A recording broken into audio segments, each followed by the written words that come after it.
राज्यातील अनेक भागात ढगाळ हवामानासह पूर्वमोसमी पावसाला पोषक स्थिती निर्माण झाल्याने उन्हाचा ताप काहीसा कमी झालाय।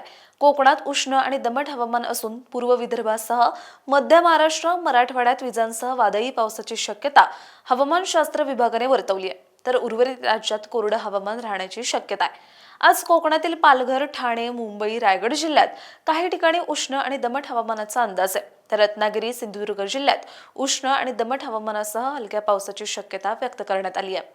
तर मध्य महाराष्ट्रातील कोल्हापूर, सांगली, सोलापूर जिल्ह्यात तुरळक ठिकाणी विजांच्या कडकडाटासह वादळी वारे आणि मध्यम पावसाचा इशारा हवामानशास्त्र विभागाने वर्तवलाय। अहिल्यानगर, सातारा आणि पुणे जिल्ह्यात हलक्या सरी हजेरी लावण्याची शक्यता आहे।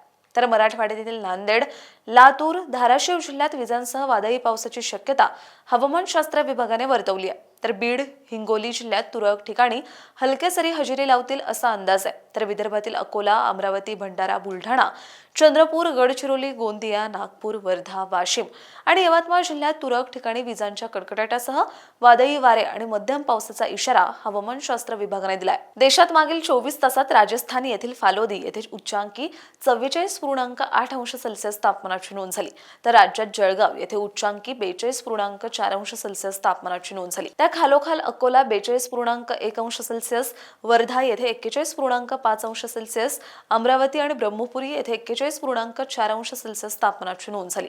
मध्य प्रदेशापासून विदर्भ, मराठवाडा आणि कोमरीन भागापर्यंत हवेचा कमी दाबाचा पट्टा सक्रिय आहे। तसंच अरबी समुद्राकडून येणाऱ्या आर्द्र वाऱ्यांमुळे विदर्भ, मराठवाडा आणि दक्षिण मध्य महाराष्ट्रात ढगाळ हवामान, मेघगर्जना आणि हलक्या ते मध्यम पावसासाठी पोषक वातावरण तयार झालंय। अशाच हवामान अपडेटसाठी ॲग्रोवनला सबस्क्राईब आणि फॉलो करायला विसरू नका।